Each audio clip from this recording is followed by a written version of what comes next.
Anthony Albanese has toured flood-affected regions in Western Australia alongside Premier Mark McGowan. The Prime Minister also announced a joint disaster assistance package to help impacted residents. The Prime Minister has seen firsthand the extent of the record floods in Western Australia's Kimberley region. A number of towns remain isolated after the Fitzroy River peaked at 15.8 metres. It's been a great privilege to be able to talk with people on the ground here firsthand, to hear the issues that they're dealing with, and to be talking to the people who will be delivering those services to make a difference to people's lives. Visiting an evacuation centre, Mr Albanese met with locals who had been forced to evacuate their properties, many anxiously waiting to return home. We'll work cooperatively with the community, with the Commonwealth Government, with local government to make sure that we get these communities back on their feet as soon as we can. Flood victims in WA will be able to access disaster relief payments and other support via joint Commonwealth and state packages.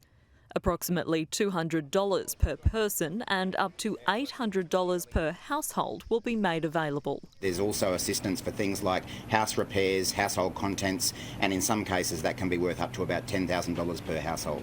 The federal government also announcing the disaster recovery allowance, which will be made available to affected communities. That is a 13-week payment that is available at the job seeker rate for people who aren't able to get to their work or their business because of floods, either because the roads are cut off or the business that they work in is damaged.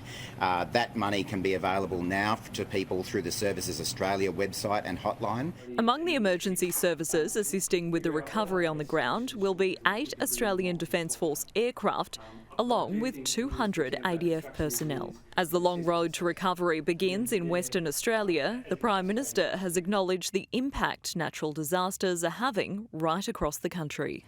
There's been far too many of them, and one of the things that we know is that the science told us that there would be more extreme weather events and they'd be more intense and more often. And that is what, unfortunately, is playing out. There's been an enormous cost to the budget of natural disasters over the 7 months in which I've had the honour of serving as Prime Minister. Christy Lloyd, Sky News.